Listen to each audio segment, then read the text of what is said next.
morning Lieutenant Park Min received the transmission that would change everything. She was drinking synthetic coffee in the communications bay of Terra Station.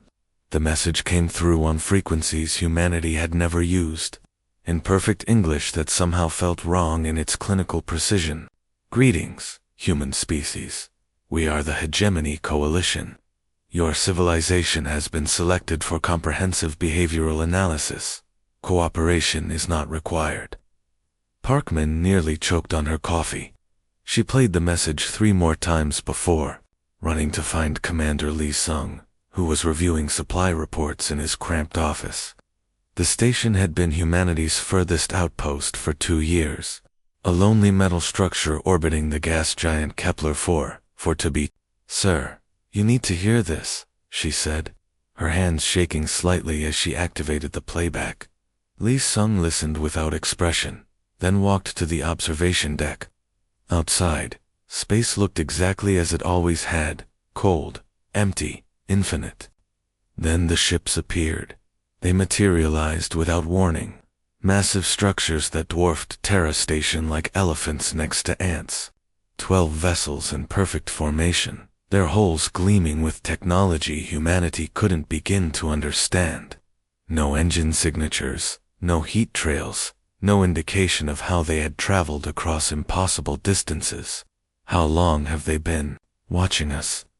Lee Sung asked quietly.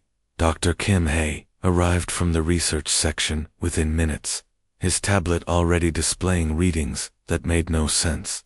The ships registered on sensors, but seemed to bend physics around them. Commander, these readings are impossible. Their ships exist in normal space but also somehow don't. It's like they're here and not here at the same time.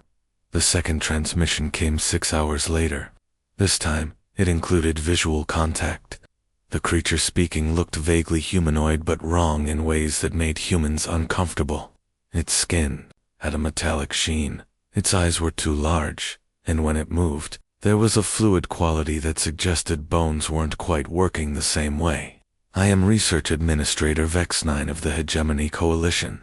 Your species exhibits interesting stress response patterns. We will now begin controlled testing to understand your behavioral limits. This process will take approximately 1 standard galactic year. Captain Chowan was commanding the supply run to New Sol Colony when the first test began. His cargo ship was 3 days out from Terra Station, loaded with food processors and medical supplies, when something extraordinary happened. The ship's navigation system began reporting impossible readings. Captain, called Engineer Yundal from the engine room, our quantum drive is running perfectly, but according to the computer, we haven't moved in 12 hours. Chowan checked the star charts. They showed his ship in the exact same position, despite the engines running at full power. Outside, the stars looked correct, but the computer insisted they weren't moving. Then, as suddenly as it began, the effect stopped. They resumed normal flight, but when they reached New Sol Colony, they discovered their cargo bay was empty. The food processors were gone. The medical supplies had vanished. There was no sign of forced entry, no indication of how anything had been removed.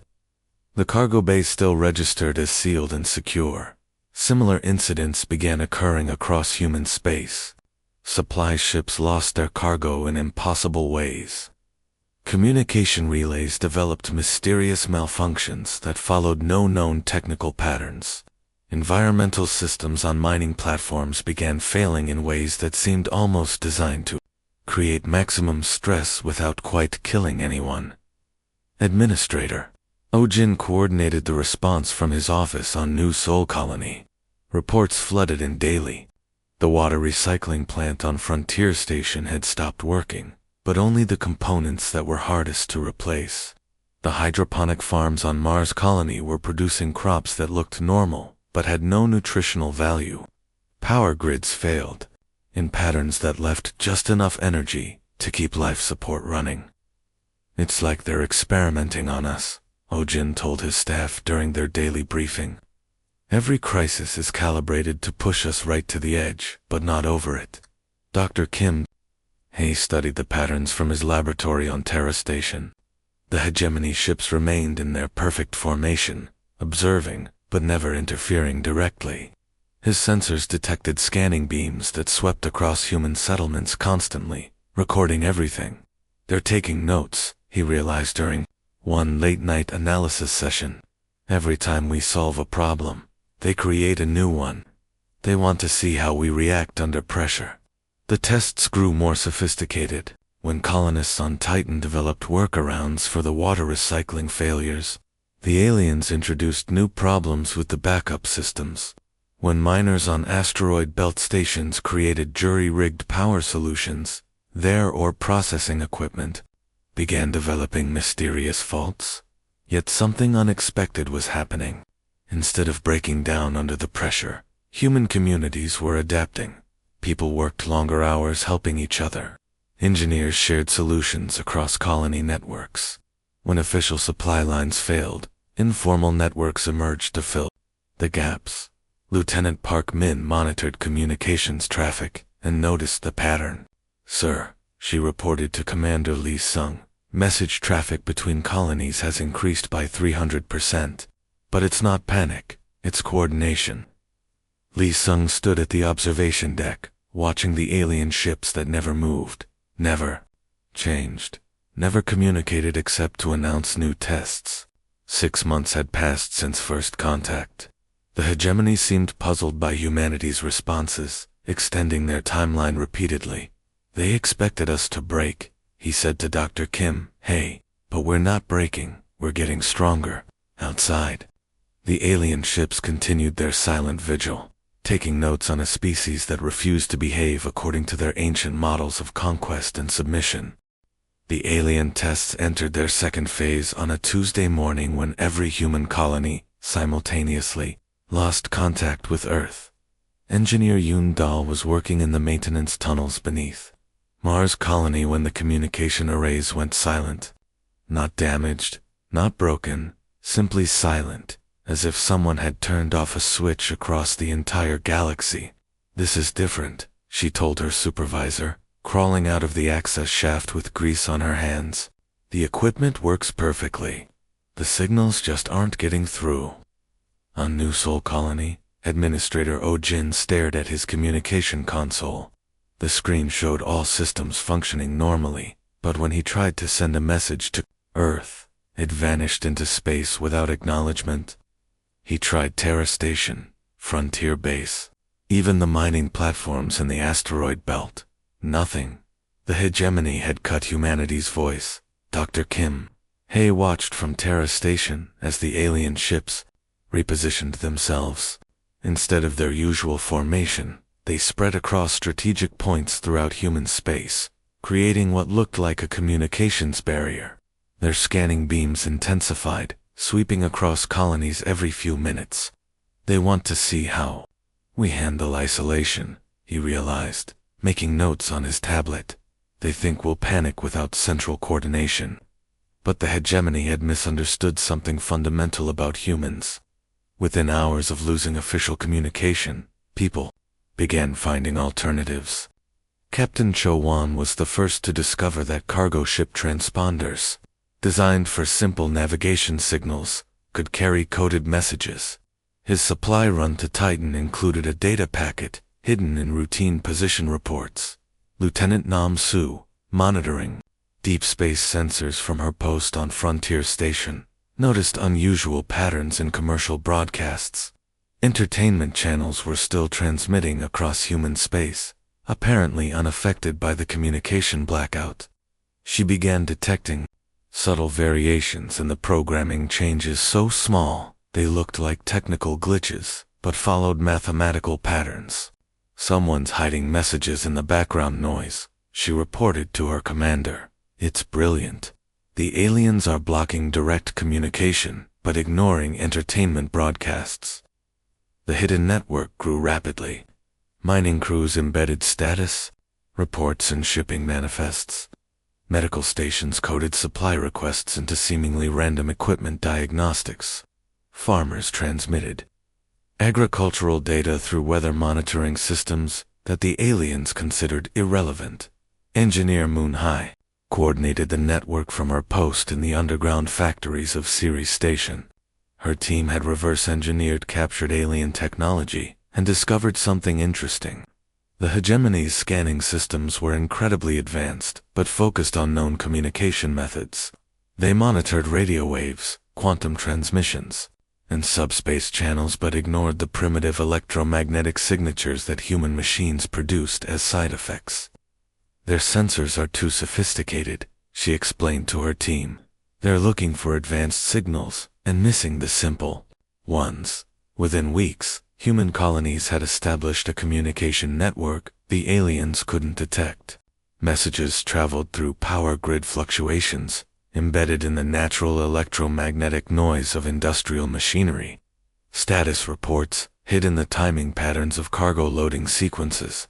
Critical information moved through the galaxy disguised as routine background chatter. The hegemony responded by increasing physical pressure. Supply convoys began disappearing entirely rather than just losing their cargo.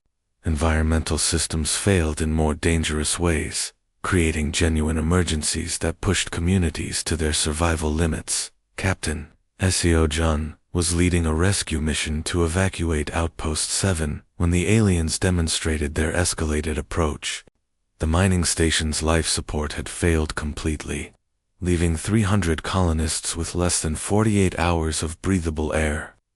His rescue ship launched from Terra Station at maximum speed, but halfway to the outpost, something extraordinary happened. Space itself seemed to stretch.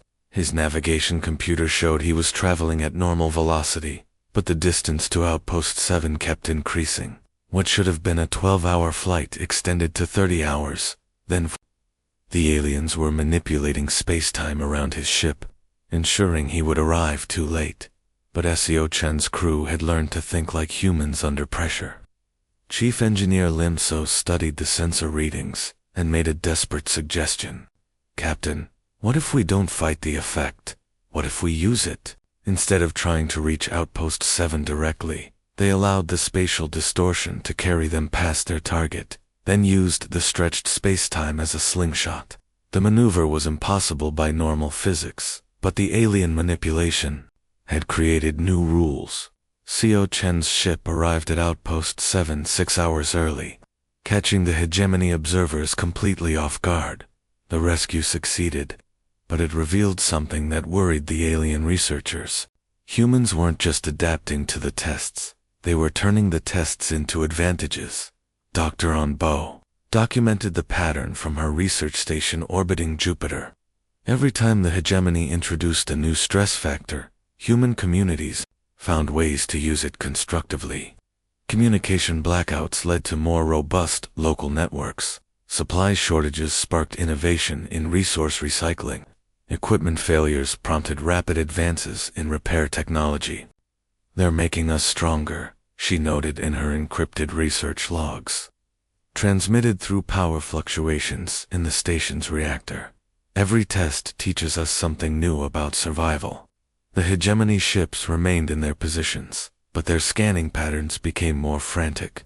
The alien researchers were observing something they had never encountered in thousands of years of galactic dominance, a species that grew more resilient under pressure instead of breaking. Commander Lee Sung stood in Terra Station's observation deck, watching the distant alien vessels. 8 months had passed since first contact. The tests were becoming more severe, but human space was more unified than ever. Colonies that had barely communicated before now worked together like parts of a single organism. They wanted to study our limits, he said to Lieutenant Park Min, who was monitoring the hidden communication network. But I don't think we have the kind of limits they understand.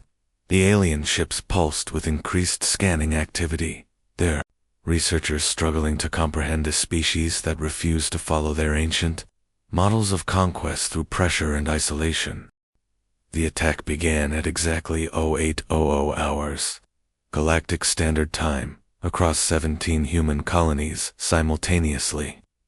Captain Bae Soon was conducting routine patrol near Titan when space erupted in brilliant flashes of alien weapons fire. His sensor array lit up with impossible readings as massive hegemony warships materialized from hyperspace, their hulls crackling with energy discharges. "All stations, this is Fleet Command," Admiral Han Young's voice crackled through the emergency channels. "We are under coordinated attack. All vessels respond immediately." Bay soon watched in horror as the orbital platforms around Titan's largest moon began exploding in sequence. These weren't the careful, measured tests of the past year. The aliens were using weapons that vaporized entire structures in seconds. This was meant to end the experiment permanently. On New Sol Colony, Dr. Lim So was treating patients in the underground medical facility when the bombardment began. The colony's defensive shields, hastily constructed from reverse-engineered alien technology, held for exactly 4 minutes before overloading. Emergency sirens wailed as civilians poured into the reinforced shelters that had been built during the months of testing. "How many dead?" she asked her medical team as wounded colonists filled the emergency ward. "Too many to count," replied Nurse Choimi, her hands shaking as she prepared medical supplies. But the evacuation protocols worked. Most people made it to the shelters. Engineer Yundal coordinated the defense of Mars colony from deep within the underground factories. Her screens showed alien warships in orbit, systematically destroying surface installations. But instead of panic, she felt something cold and calculating settle in her mind. The year of tests had taught humanity valuable lessons about alien technology and tactics. "Target their power coupling systems," she instructed the hastily assembled defense teams. "We know their weak points now." The attacks continued for 72 hours. The hegemony expected swift surrender after such overwhelming demonstration of force. This was their standard method across the galaxy. Show superior power, demand submission, negotiate terms with broken survivors. It had worked on hundreds of species over thousands of years. But when the bombardment stopped and the alien researchers waited for humanity's plea for mercy, something unexpected happened instead. Commander Lee Sung transmitted from Terra Station on all frequencies. His voice calm and cold. "You have made a mistake." The message reached every human colony, every outpost, every ship in space. It also reached the hegemony fleet, whose translators struggled with the simple words that somehow carried infinite threat. Lieutenant Nam Su worked frantically in Frontier Station's communication center, which had survived the attack by being buried 3 kilometers underground. Her screens showed damage reports from across human space. 17 colonies attacked, thousands dead, orbital infrastructure destroyed. But something else was happening in the data streams flowing through their hidden networks. "Sir," she reported to her commander, "I'm seeing massive mobilization orders. Every colony, every ship, every human settlement is responding." The orders were simple and came from no central authority. They appeared simultaneously across human space, transmitted through their secret communication networks that the aliens still couldn't detect. 3 words that would reshape the galaxy. No more tests. Captain Seo-jun received a mobilization order while evacuating survivors from Ceres Station. His cargo hold was packed with refugees, their faces filled with grief and rage. But instead of despair, he saw something in their eyes that made him proud to be human. They weren't broken. They were furious. Captain called Engineer Moonhigh from her position near the airlock. Incoming transmission from Earth Command. The message was broadcast to every human vessel, every colony, every settlement that could receive it. Admiral Han Young's image appeared on screens across human space, his face grim but determined. "Citizens of humanity," he began, "for 1 year, we endured tests designed to break our spirit. We adapted, we survived, we grew stronger. Today, they crossed a line that cannot be uncrossed. Today, they declared war." Dr. Kim Hae monitored the alien ships from Terra Station sensors. The hegemony vessels remained in their attack formations, waiting for surrender negotiations that would never come. Their scanning beams had detected something that puzzled their researchers. Instead of the broken communications they expected from defeated colonies, human space was buzzing with coordinated activity. "They don't understand," he told Commander Lee Sung. "They think this was their final test. They don't realize this was our graduation." The hegemony researchers gathered in their council chambers, reviewing data that defied their understanding. According to their models, the attacks should have shattered human resistance permanently. Instead, their sensors showed increased activity, coordinated movements, and energy signatures that suggested massive construction projects. Administrator Oh Jin coordinated the response from New Seoul Colony's Emergency Command Center. The surface installations were destroyed, but the underground networks built during months of testing were intact. Production facilities came online that the aliens had never detected, manufacturing weapons and ships using reverse hegemony technology. "Status report," he requested from his department heads. "All colonies responding," reported his intelligence officer. "Military production at maximum capacity. Fleet construction proceeding ahead of schedule." "How long until we're ready?" "6 months, sir. Maybe less." The aliens had made a critical error in their calculations. They had tested humanity for a year, believing they were studying weakness and breaking points. Instead, they had been providing an advanced education in alien technology, tactics, and psychology. Every test had taught humans something valuable about their enemy. Captain Cho-won transmitted the final message from Earth to the hegemony fleet, broadcast on all frequencies in perfect alien languages that humans had learned during months of intercepted communications. "You wanted to see our limits," the message began. "You believed pressure would break us. You were wrong. There are no limits to how far humans will go to protect their own. You have seen our patience. You have seen our adaptability. Now you will see our wrath."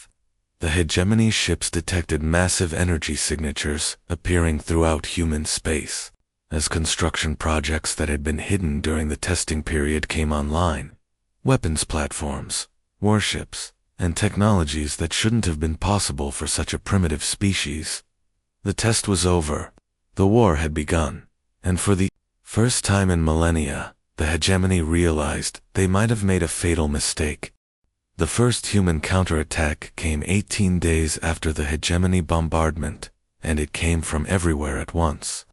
Commander Kong-du led the assault fleet that emerged from the asteroid belt, where humanity had been secretly building warships, using reverse-engineered alien technology. His vessels appeared on hegemony sensors like ghosts, materializing from empty space. "Target acquired," reported his weapons officer, Lieutenant Yu Min. As they approached the alien fleet positioned near Mars, "Enemy vessels are not responding to our approach." The hegemony ships hung motionless in space, their massive hulls gleaming with the confidence of a species that had dominated the galaxy for thousands of years. They had never faced real resistance from the primitive species they tested. Their weapons remained powered down, their shields at minimum strength. Kong-do's fleet opened fire without warning. The human weapons were crude compared to hegemony technology, but they carried something the aliens had never encountered: the focused hatred of a species pushed beyond its breaking point. Plasma cannons designed from salvaged alien components tore through enemy shields. Kinetic projectiles launched at impossible velocities punched holes in hulls that had never been damaged in centuries of service. Technical specialist Moonhai coordinated the attack from her command ship, watching as alien vessels exploded in brilliant flashes of light. Her team had spent months studying captured hegemony technology, learning its weaknesses and blind spots. "Their defensive systems are too sophisticated," she explained to her strike team over the communication channel. "They're designed to stop advanced weapons, not the simple kinetic projectiles we're using. It's like using armor to stop bullets when someone throws rocks." The hegemony fleet tried to respond, but their targeting systems couldn't lock onto the human ships. The vessels were too small, too fast, and used stealth technology that the aliens had never needed to counter. For millennia, they had fought enemies who used similar technology. They had no experience with opponents who fought with crude effectiveness. Rather than elegant sophistication. Captain Seo-jun led a suicide squadron of modified cargo ships toward the Hegemony command vessel. The ships looked like harmless transports, but their cargo holds were packed with nuclear warheads and chemical explosives. The alien point defense systems ignored them, programmed to target military threats. "This is for everyone who died during your tests," Seo-jun transmitted as his ship rammed into the enemy flagship's hull. The explosion vaporized both vessels and damaged 3 more Hegemony ships. It was a tactic so primitive that the aliens had no defense against it. Their strategic computers couldn't process the concept of deliberately destroying your own ship to damage the enemy. Engineer Yun Dahl monitored the battle from Mars Colony's rebuilt command center. The surface installations destroyed during the attack had been replaced with better versions built underground. Her screens showed Hegemony forces retreating from human space for the first time since the testing began. "They're confused," she reported to Admiral Han Young. "Their formation is breaking apart. They don't know how to fight an enemy that doesn't follow their rules." The war spread across the galaxy with terrifying speed. Human strike teams appeared at Hegemony installations that had been secure for centuries. They used tactics the aliens couldn't understand or counter. Empty ships set on collision courses, weapons hidden inside diplomatic packages, computer viruses designed to turn alien technology against itself. Dr. Onbo documented the campaign from her mobile research station, now converted into a military vessel. Her sensors tracked human forces, moving through space like a plague, consuming everything in their path. The Hegemony's member species, who had known only peace under alien protection, found themselves completely unprepared for humanity's approach to warfare.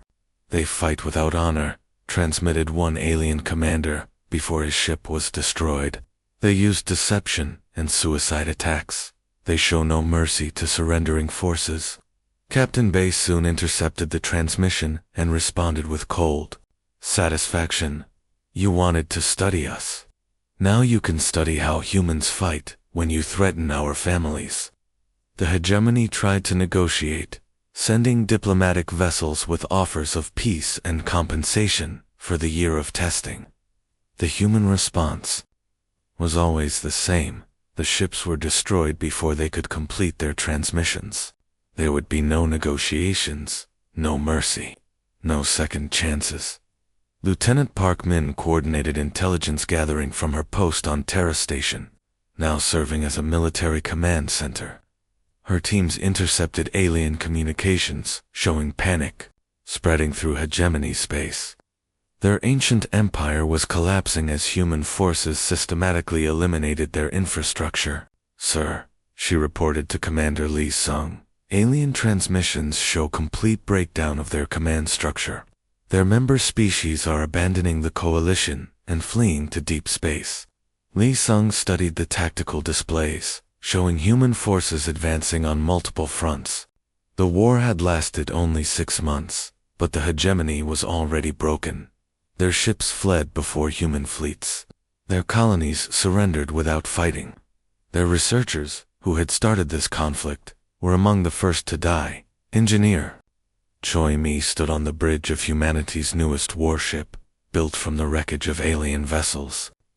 The ship was crude but effective, armed with weapons that turned Hegemony technology against itself. Through the viewport, she could see the burning remains of what had once been the aliens' most secure military base. "Final target confirmed," she reported to Earth Command. "The Hegemony capital world is in range." The response came immediately. "Proceed with total elimination. Complete the test." The irony wasn't lost on anyone in human space. The Hegemony had wanted to test humanity's limits. Now they would experience the ultimate test: extinction.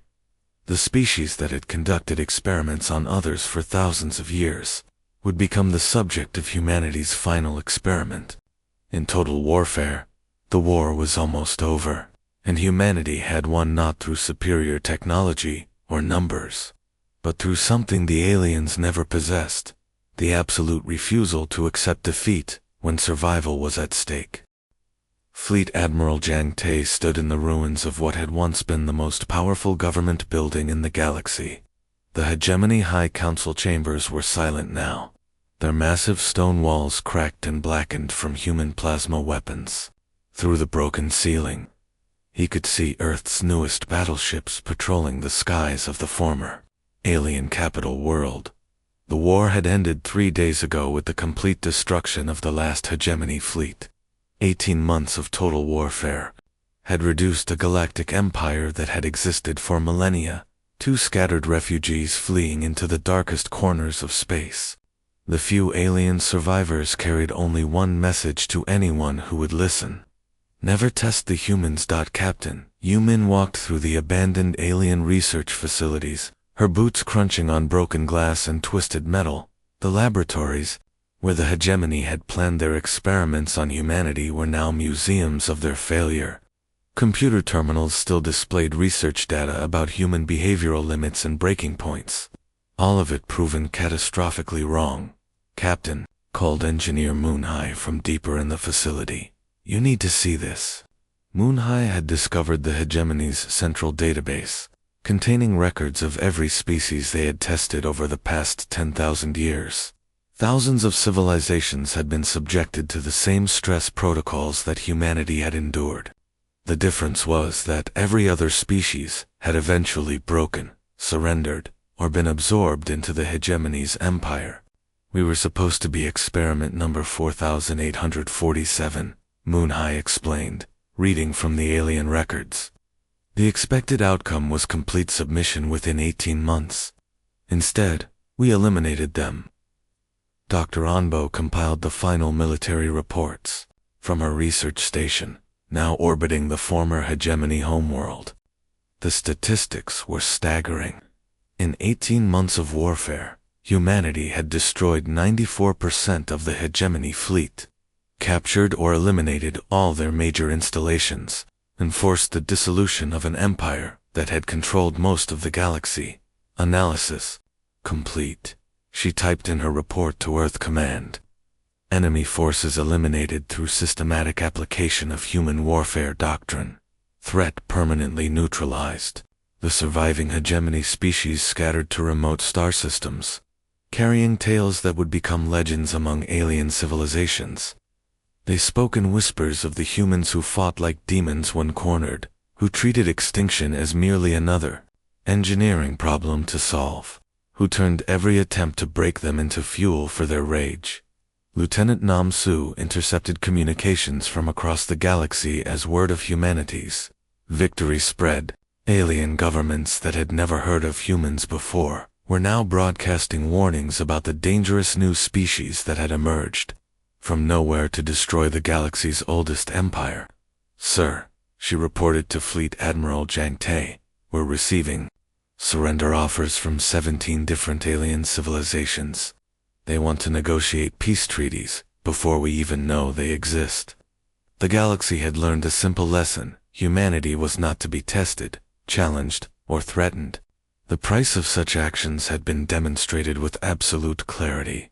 Captain Cho, one commanded the patrol fleet that now protected former Hegemony space.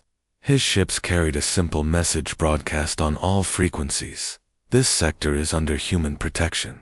Any species attempting to resume Hegemony practices will be eliminated." The irony wasn't lost on him that humans now controlled more territory than they had ever dreamed possible, simply because an alien empire had made the mistake of trying to study them. Administrator O Jin managed the transition from his office on New Sol Colony, coordinating the enormous task of governing space that had once belonged to the Hegemony. Refugee camps housed the millions of alien civilians whose governments had abandoned them when the empire collapsed. Human administrators worked around the clock to provide food, shelter, and basic services to species they had been at war with months earlier. "Status report," he requested from his department heads during their daily briefing. Humanitarian aid distribution proceeding on schedule, reported his logistics coordinator. Medical teams have established treatment centers on 43 worlds. The refugee populations are stabilizing.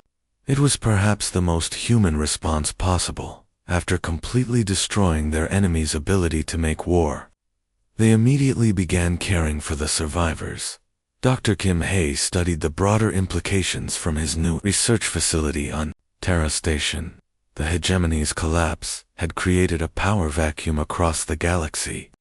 Dozens of minor species were forming new alliances, establishing trade routes, and exploring territories that had been forbidden under alien rule for thousands of years. We accidentally liberated half the galaxy, he noted in his research logs. The hegemony had been suppressing technological and social development across hundreds of worlds. Now those civilizations are free to grow. President Wu San delivered the memorial address from Earth's capital, honoring the human lives lost during the year of testing and the war that followed. Representatives from across human space attended, along with ambassadors from alien species, who wanted to establish peaceful relations with the galaxy's new dominant power. They wanted to see our limits, he said, his voice carried across human space by the communication networks built during the darkest days of the testing. They believed we would break under pressure, that we would surrender when faced with superior force. They were wrong about everything. The speech was broadcast across all known frequencies, translated into every galactic language. Let this serve as notice to any civilization that might consider repeating the hegemony's mistake. There are no limits to how far humans will go to protect their own. Test us at your own extinction. In the vast silence of space, humanity's patrol ships continued their watch over a galaxy that had learned respect through fear. The species that had once been test subjects now stood as the final authority on what happened to those who tested others. The hegemony was gone. Humanity remained, and across the stars, the lesson echoed in every alien transmission. Some tests destroy the one giving them,